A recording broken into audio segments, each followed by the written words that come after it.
makes you even think something like that? I was like, well, that's it, isn't it? She's like, well, we don't know, but that's what everybody thinks. She goes, I'm like, she's in shape. How can you think that in the first episode? I'm like,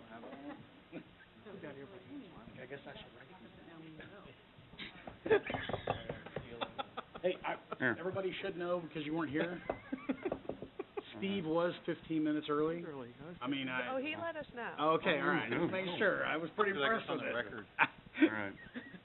Well, good evening, everyone. We're going to call Gardner City Council to order.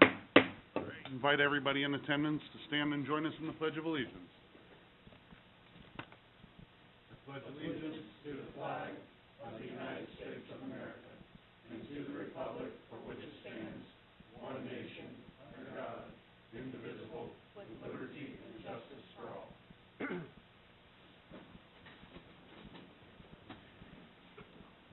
Well, good evening, everyone, and welcome.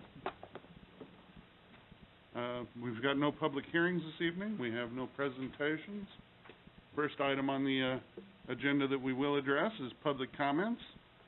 Members of the public are welcome to use this time to make comments about city matters or items on the agenda that are not part of a public hearing. Obviously, no public hearing this evening. So, if you would like to make a public comment, please approach the podium, state your name and address for the record, and be heard.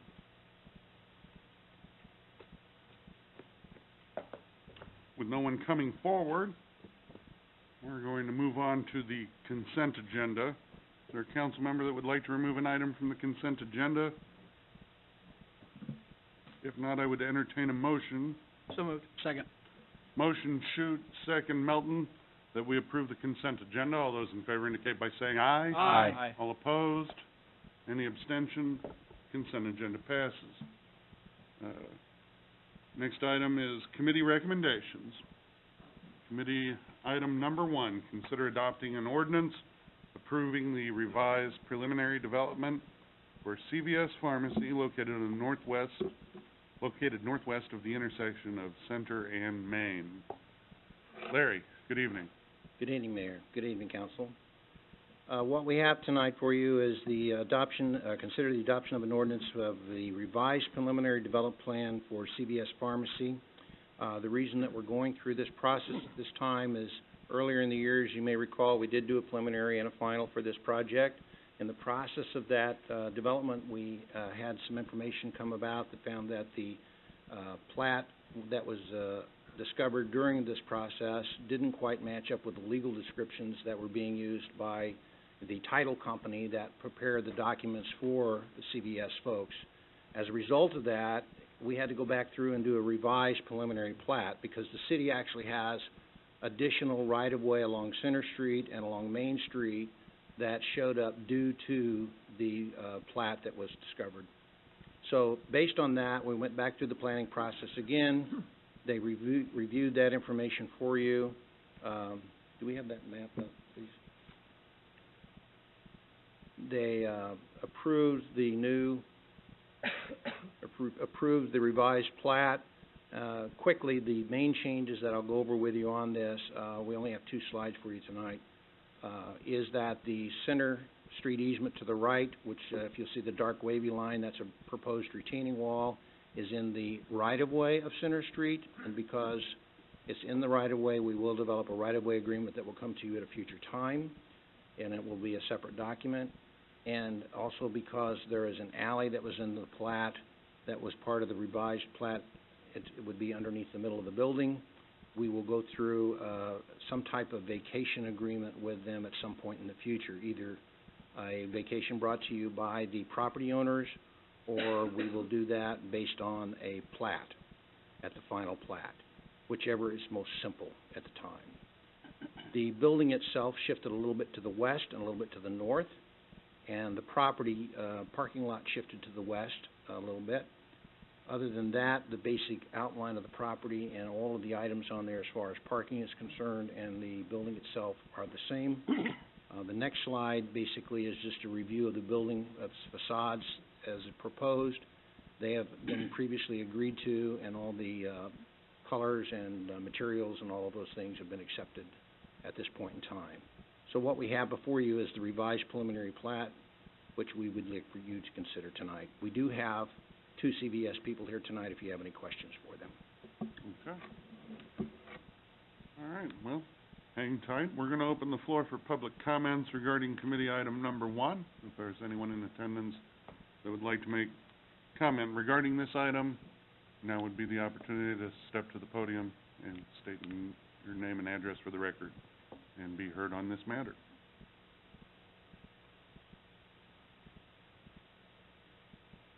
No one coming forward. Council, questions for Larry, other staff, or the CVS representatives that are in attendance? Actually, I did have one real quick question, had to do with pedestrian access to the property. Yes, I know sir. that there's some sidewalks that are on 3 sides of the building. We go back one. Yeah, if you go back to that, yes. There's an access point on the northeast corner. It shows there's an ADA ramp there, but my understanding is that there is no crosswalk. It's on the northeast corner. Is there going to be some provision for that? Brian, can you speak to that? Well, we'll look through that. We had previously told CVS to not put an ADA ramp across Center Street at this location. Okay, because it looks like there's on that, you can't see it real well, but it does look like there may be a... We'll verify, but there currently is a crosswalk on the north side of Shawnee. Okay. Across Center. We don't want one pushing people across on the south side. Correct, that's what I thought, so I don't know if that's... We'll make to sure, and adjust. then when we review the construction plans, that Okay, there's not one there. great. Thank you very much, I appreciate that. That's all I had. Okay. Anyone else? If not, I would entertain a motion to adopt ordinance number 2522. So moved. Second. Motion Moore, second Harrison, that we adopt ordinance number 2522, approving the preliminary development plan, PDP-16-02, with conditions for CVS Pharmacy as recommended by the Planning Commission. City Clerk, can you call roll? Councilmember Moore? Yes. Councilmember Harrison? Yes. Councilmember Shute? Yes. Councilmember Winters? Yes. Councilmember Melton? Yes. Mayor Morrow? Yes. 2522 passes. Thank you. Yes. Okay. It's little things. Committee item number 2. Consider approving the final plat and accepting the dedication of rights-of-way and easements for the reserve at Waverly Point, 9th plat, located north of West Santa Fe Street and west of North Pear Street. Larry. Thank you. Mayor, what we're bringing to you tonight is the approving the final plat and acceptance of the dedication rights-of-way and easements for the reserve at Waverly Point 9. This is located at the northwest Santa Fe Street and west of North Pear Street. The Planning Commission has approved this final plat and is forward to the governing body for final approval, which will just basically allow us to accept the easements and right-of-way and dedications following the one condition that's on there, which is no building permit shall be issued until the final plat has been recorded and a copy of said plat has been provided to the city's Business and Economic Development Department for filing. The owner of the property is in the room if you have any questions or have any desire to talk to them at this point in time. Okay. Public comment regarding committee item number 2. Anyone here care to speak to it? With no one coming forward, questions for Larry or the property owners concerning committee item number 2.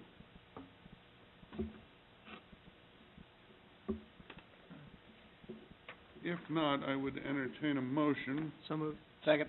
Motion Shute, second Melton.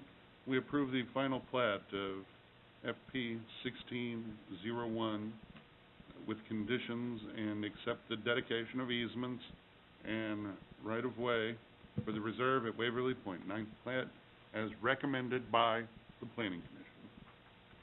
All those in favor indicate by saying aye. Aye. All those opposed? Any abstention? Committee item number 2 passes. Committee item number 3.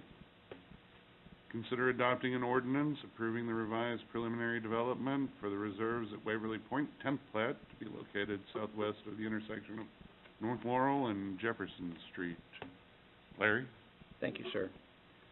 Again, what we have is the ordinance adopting the revised preliminary development plan for the reserve at Waverly Point 10th plat.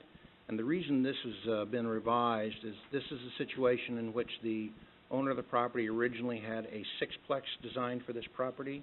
And so the preliminary plat, of course, divided that property into 6 lots.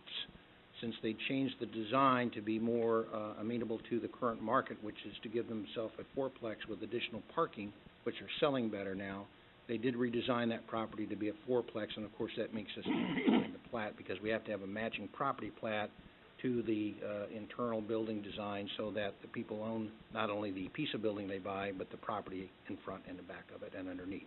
So that is the purpose of the revised plat. Okay. Public comment regarding committee item number 2. Committee item number 3. No one coming forward. Questions for Larry, or I imagine this is the same property owners we're talking about? Yes, sir. Yeah. Mr. Bowden. If not, I would entertain a motion to adopt ordinance number 2523. So moved. Second. Motion Harrison, second Melton, that we adopt ordinance number 2523, approving the revised preliminary development plan, PDP 1601, for the reserve at Waverly Point 10th plat, as recommended by the Planning Commission. City Clerk? Councilmember Harrison? Yes. Councilmember Shute? Yes. Councilmember Winters? Yes. Councilmember Melton? Yes. Councilmember Moore? Yes. Mayor Morrow? Yes. 2523 passes. Thank you. Committee item number 4. Consider approving the final plat for reserve at Waverly Point, 10th plat.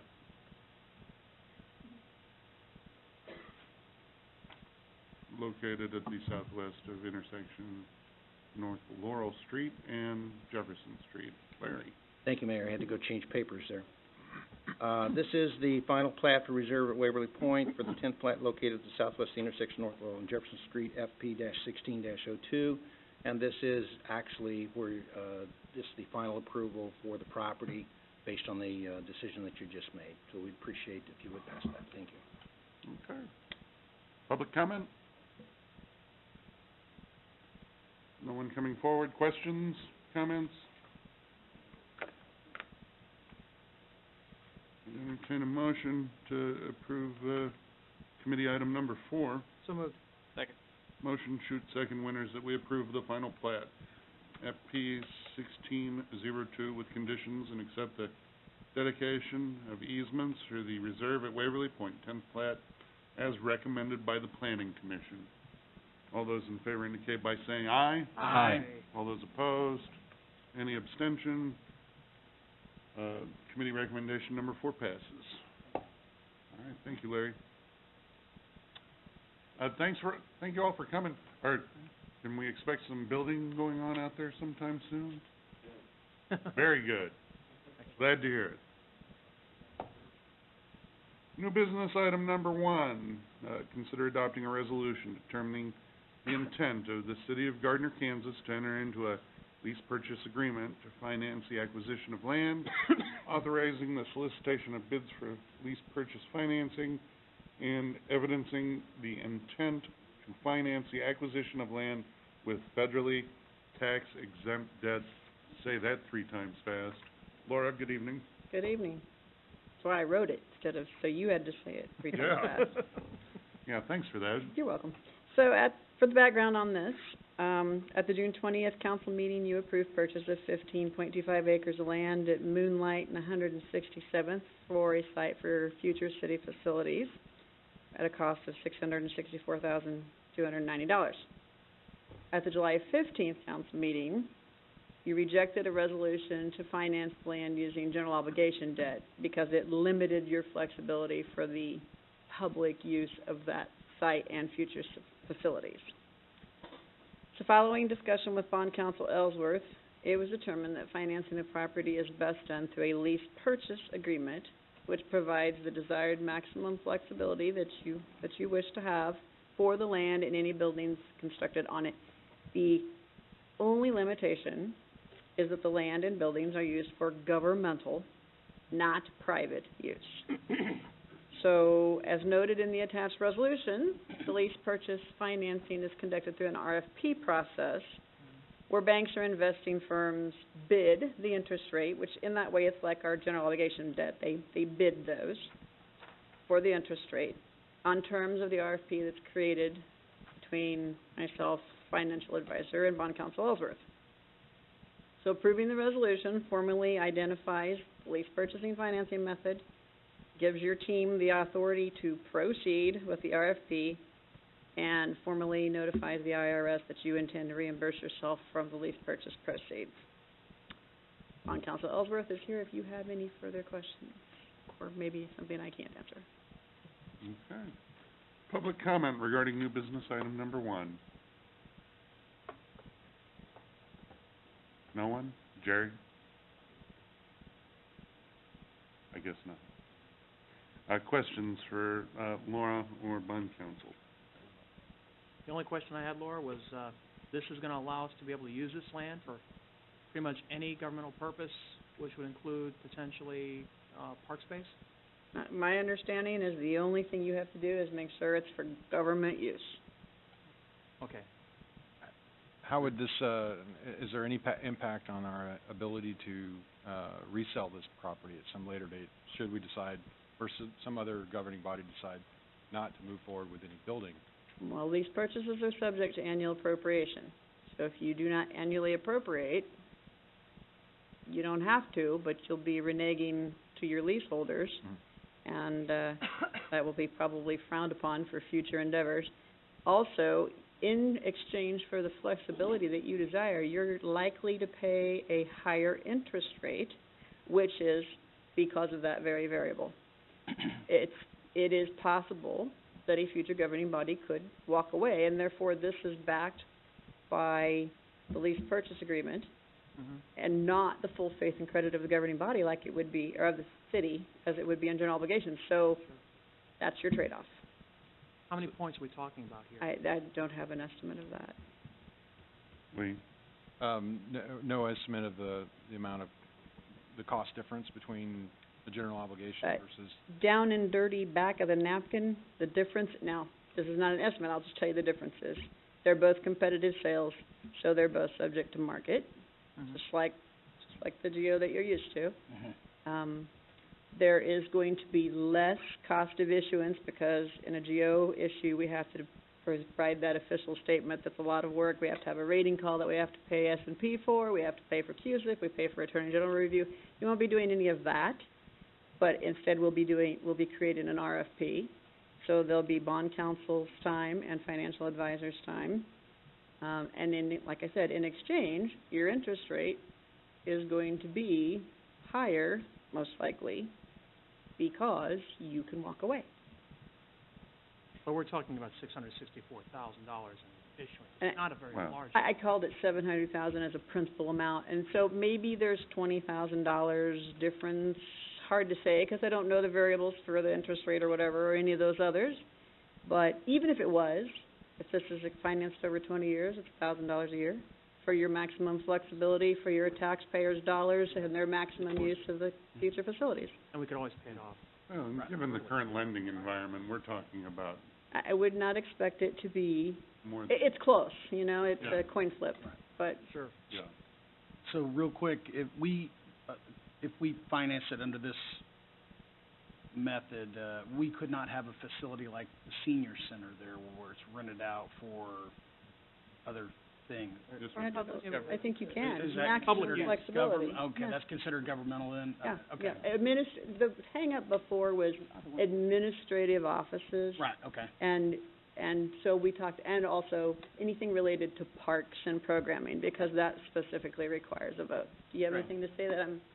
Correct, no. I'm all good, see? Nothing to add. Bond Right. counsel Nothing to add. Borley here. Right. Been doing this a long time. we got him out of his seat. JD. Yeah, right. Yeah. Awesome. Bond council intern. Any Anything other else? comments, questions? Okay. Thanks, I Laura. would entertain a motion for Resolution 1954. So moved. Second. Motion Moore, second Melton, that we adopt resolution number 1954, determining the intent of the city of Gardner, Kansas, to enter into a lease purchase agreement to finance the acquisition of land, authorizing the solicitation of bids for lease purchase financing, and evidencing the intent to finance the acquisition of land with federally tax exempt debt. City Clerk, can you call roll? Councilmember Shute, Yes. Councilmember Winters, Yes. Councilmember Melton, Yes. Councilmember Moore, Yes. Councilmember Harrison. Yes. That's 1954 passes.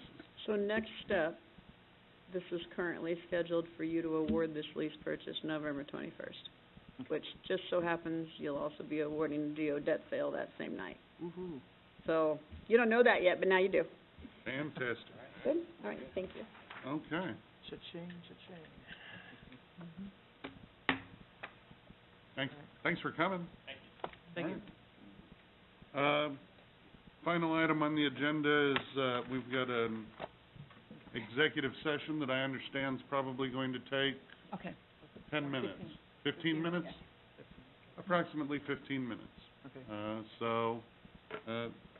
Steve, would you like to make a motion? Sure, I'll make a motion to recess into executive session pursuant to KSA 75-4319, subsection B2, to discuss matters covered under attorney-client privilege related to delinquent property beginning at 7:20 p.m., returning to regular session at 7:35 p.m. Second. Motion Shute, second Moore, that we adjourn into executive session, returning to regular session at 7:35 p.m. All those in favor indicate by saying aye. Aye. All those opposed, any abstention?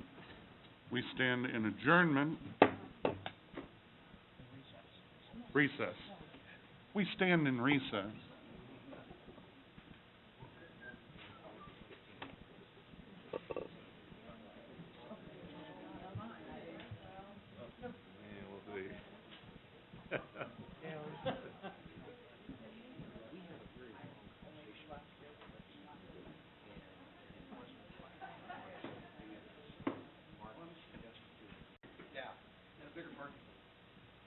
Oh, I just pulled your chair.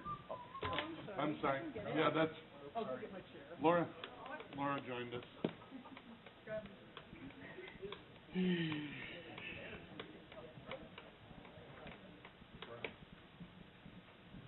I might have remembered if it had been mine. Yeah, no, I listen, I just grabbed the one that was closest. Yep, we can get that done. I'd, entertain a motion to resume regular session. So moved. Second. Motion Shute, second Moore, that we resume regular session. All those in favor indicate by saying aye. Aye. Any opposed? Any abstention? We're back in regular session. That's it for the, agenda. We'll move on to council updates.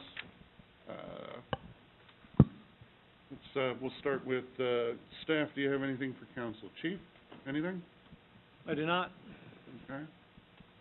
No, Jeannie? No? Laura, I think you've got something. I do. Coming around to you is a little report that I prepared regarding the airport fund. I'll just walk you through this report, because the purpose of this report is, at the last budget meeting, you approved the 2017 budget, which included a policy decision to provide a general fund subsidy to the airport. And you asked the staff to start working on a future sustainability of the airport plan. So as the Public Works Director and I move forward with that work on that plan, I wanted to recap where we are, which is a baseline in preparation for our work with the airport consultant and the other work that we'll be doing for a financing strategy and to address your sustainability. So with that being said, I wanted to provide a a background, and then let me just walk you through part of this report, and part of it's just detail I won't go through, you can read later. In July 2015, staff presented the fiscal year 2014 audit findings to the governing body, and although we received the highest possible opinion, they noted a significant deficiency in the airport operations, which was previously, at that time, a component unit of the city. And that significant deficiency noted a lack of internal controls related to pretty much everything accounting, as well as a lack of segregation of duties, again, related to overall accounting policies and functions. So, below is a very summarized summary, historically, of the audit deficiencies, as noted by our two different auditing firms that we've had since 2006. So in fiscal year 2006, we had internal control deficiency, segregation of duties, and a cash receipts deficiency. Fiscal year 2007, again, segregation of duties. Information returns were not filed with the IRS or the Kansas Department of Revenue for 1099s. Fiscal year 2008, again, segregation of duties, and the information returns were still not filed. And there was also missing receipts for expenses. Fiscal year 2009, segregation of duties. Fiscal year 2010, segregation of duties. These are all repeat comments. Again, getting clear back as far as 2006. Fiscal year 2011, late payroll and sales tax filings. When I mean late, they weren't actually caught up until the auditors assisted with that. Fiscal year 2012 is when we had a change of auditors from Burbridge Trahan to AGH that we have now, and they declined to officially document deficiencies, although as they told us when we talked about the fiscal year 2014, they didn't document for 2012 and 2013 because as new auditors where they were still trying to work with the airport folks, and they didn't feel like that was really fair. But in fiscal year 2014, they got serious about it and said, okay, next time it's going to affect your audit opinion, which started, if these situations persist, which started that whole ball rolling about if the deficiencies continue, you'll get an adverse opinion. If you get an adverse opinion, it could affect future opinions and your ability to obtain grants, your ability to protect your credit rating, and a potential increase in the cost of borrowing because of your impact on your credit rating. So everything you would ever borrow in the future or grants you could get could be impacted. So now it's a big deal. So previously, when the Airport Association was separate, any corrective action was beyond our control. So effective January 1st, you brought it back into the city, and now it's reported as an enterprise fund. So by definition, an enterprise fund is supposed to be self-sustaining and as conducted as a business, as primarily user charges fund the operations. That's the whole point. So during our 2017 budget set process, we noted that the airport is not self-sustaining and requires general fund subsidy average $117,000 or so over the 5-year forecast period. That's average. It moves up and down depending on the projects we do, but that's pretty much what it was. So what's happening is there's recurrent confusion regarding this airport operations and the general fund subsidy. And so I wanted to now that we have that whole background, I want to give you some clarification and perspective about this general fund subsidy. So what's changed now that the airport is under city operation? So under Kansas budget law, you approve the airport's budget, including the policy decision to provide the general fund subsidy that's needed to make the airport self-sustaining. The airport fund is now included in the budget document, which provides transparency in reporting the cost of operations, capital expenditures, and the general fund subsidy. The Airport Advisory Board provides recommendations to you, but their focus on their payment of expenditures shifts from what do we have in the bank to what is the budget authority approved by the governing body, which is the same as every city operation. You provide the budget authority when you approve the budget. Doesn't matter how much money is in the fund. You can only spend what's approved. So what's included in the general fund subsidy? This appears to be the biggest cause for angst and gnashing of teeth. So I'll remind you that we had a component for general fund allocation. So this is for general services provided to an enterprise fund, just as we charge water and wastewater and electric. It's all done the same way. They're not all the same amount, but it's done the same way. Previously, the Airport Association was benefiting from many of these services provided for city staff, but was not paying for them. So reporting them in the budget document transparently illustrated the estimated cost for these services. And they include staff time for engineering, staff time for grant applications and compliance, also including staff time and direct costs for a single audit related to grants if required. Staff time and other direct expenditures for required ongoing best practice audit and comprehensive annual financial report preparation.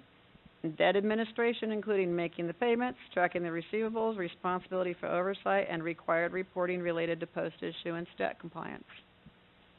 New, because of this audit ding we got before, now you're getting best practice internal controls, documentation and reporting related to all things accounting. You're getting new audit requirements for segregation of duties related to all things accounting. As part of city operations, now the city makes the airport's debt service payments. And the city pays 10% of the FAA grants. But you're also getting the revenues from hangar rents. So, new also is now that the airport maintenance worker is included in personnel, that person's getting the benefits of administration for benefits, and including required Affordable Care Act reporting and the new legislation required to CABRS reporting. Those are good time. So, and new city operations for enhanced communication, including the airport newsletter. We also had an internal service fund component to recover the cost for those internal service funds, things that we have for IT, risk, utility billing. Many of these charges represent improved services to airport patrons, especially the new IT services, because it was noted by the Airport Association that they had a computer crash, which was contributed to their audit deficiency and their inability to provide requested information for leases and all the other things that we were getting for Cora. This is now resolved because they're included in our city operations and our city secure network, and the backups have redundancy here. So that's off the table. We also have new utility billing services, as the utility billing function provides the hangar rental billing, receivables, collections, and the airport patrons get to pay through any of the city's payment methods, online, credit card, in person, Dropbox, all those things, just like we provide for utilities. So in summary, as a reminder, the airport is not self-sustaining, but requires a subsidy to provide services and maintain a positive fund balance. And the exact same thing can be said for our sewer fund. So we know the sewer fund is not self-sustaining. It requires a subsidy from the water fund, and it probably always will. Previous Airport Association was not truly self-sustaining, because they were benefiting for decades for those services I mentioned before that they weren't paying for, including the cost of a single audit, just direct cost. So estimating and reporting those charges as part of the budget merely illustrates a more accurate reflection of the true cost to operate the airport business. And it provides input for you to make your policy decisions. And the aforementioned deficiencies were not sustainable, as corrective action was needed to protect the city's credit rating and your audit opinions, which frankly, depending on how much you borrow, will probably far exceed the $100,000 cost. I mean, depending on what you borrow and how many facilities you build and everything from your street phases to your future facilities to whatever you do, $100,000 is the cost of doing business. So you're probably wondering, why are you telling me all this? So I'm just going to go ahead and answer. In short, it's just a recap to get everybody on the same page about where we are and what we've got and why we talk about this before the Public Works Director and I proceed with the consultant for the financial strategy he's building. That's all. Just a heads up. Is this part of the airport master plan documentation as well? So are we talking about, like, for example, when we're setting our revenue schedules for, and I'm assuming that this is going to play into, you know, perhaps user fees at the airport ultimately, to try to bridge the gap. Well, is it part of the airport master plan? I think that's already done. It's a financing strategy for the future look. Right, I mean, we're looking actually at, you know, the 1 to 5, 6 to 10, and the 10 to 20-year CIP for the airport, so this all comes into play.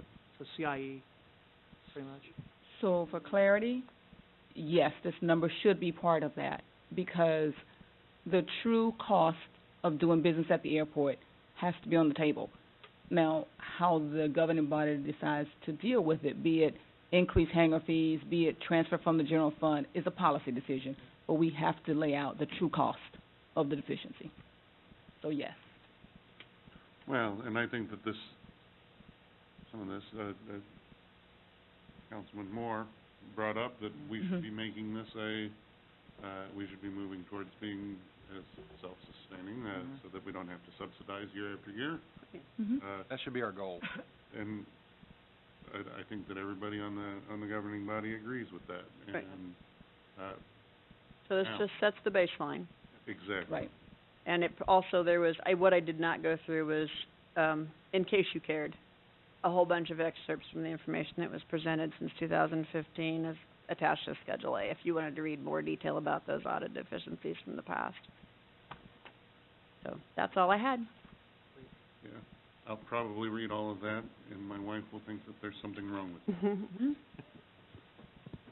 for doing so. All right. Nothing else for her? No, sir. Ryan, you have anything? I do not. Okay. Guns? Scott? I wanted to call you Gary, but I know that's your last name.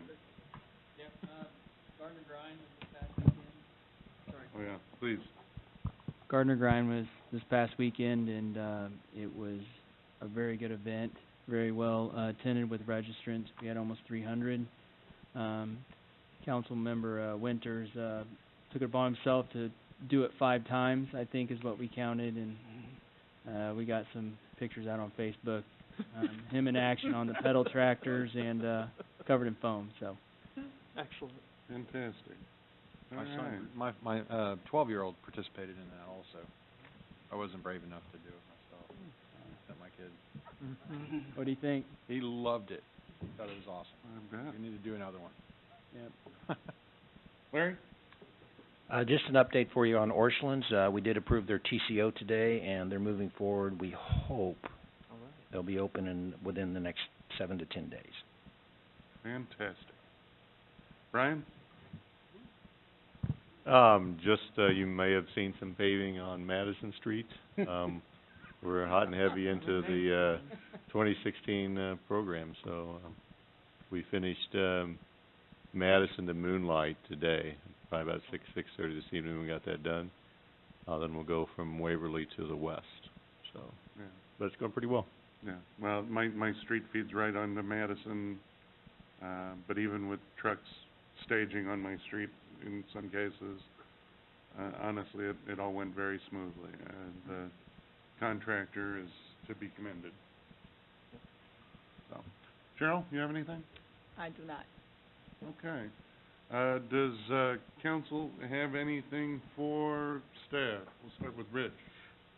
Just wanted to invite everybody, I guess Aaron, tomorrow night to the Citizens Police Advisory Committee meeting. Come out, Danica and Jerry, you can come too. I forget, Jerry, you're not an employee, so you can come. So, and we'll have a riveting discussion tomorrow night about lots of stuff, I'm sure. It's always good coming to our meetings. They're fun and informative. So, and that's all I have. I know it's shocking. Well, very good. Lee? I got nothing. Christie? Just, 2 things. We'll have an economic development committee meeting Thursday, which will be more riveting. I don't think sure. it can be possible. And the other thing is, I really want to recognize and thank Danica, as I think you guys should have seen in the weekly updates, the military webpage that's from the city website. So that's great. A lot of good information out there, and I will say, so far, we are the only city in the state of Kansas that has done anything like that, so, great, That's awesome. yeah, first step Yeah. for us, so, great job, Danica. All right, Danica. Yeah, joint community forces, Yes. right? Yeah, Yep. Excellent. very good. Yes, I saw that today. It looked great. I got nothing. Winners? Nothing? Yeah, the only thing I had was, well, first of all, there's an ADA meeting on Wednesday night. We're gonna be talking about, doing some granting opportunities, and there's a person from the county that's coming in that's gonna be, talking to us about transportation. And so, I encourage those who might be watching this on YouTube to attend. It's important because we're trying to make this community more accessible, and, it's a quality of life issue, but it's also an economic development issue, and I'd like to be able to, continue to work in that. So, the other thing is, I wanted to also commend the folks at Parks and Rec on the Gardner Grind stuff, and you guys did a great job out there. I heard that a lot of people got very messy and had a lot of fun, so, it was, Thank you. yes. And Danica, excellent work on the crosswalk, initiative and the newsletter. It just keeps getting better and better, and, we really appreciate your efforts. I know you're working a lot of hours, and, we appreciate it. So, that's all I had. Very good. I've got a couple of things. I need a couple of volunteers to serve on an interview team for Airport Advisory Board. I'll go. I'll do it. Oh, when is it gonna be? It's gonna be between, September 5th and the 16th. I can do that. I can probably help. Okay. Jeannie, that's, Stephen Lee.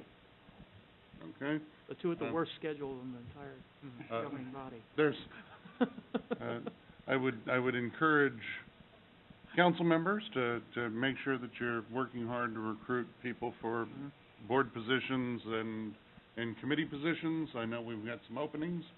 And I would invite, people that might be watching on YouTube later to please, check out the, volunteer page on, what's the page on the website called, where all that's listed?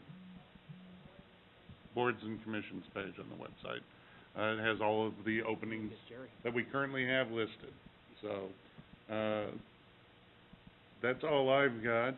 I'd entertain a motion to adjourn. So moved. Second. Motion Melton, second Shute, that we adjourn. All those in favor indicate by saying Aye. aye. Aye. All those opposed, any abstention? We are adjourned. What happens when you show up early? Yeah. That's right.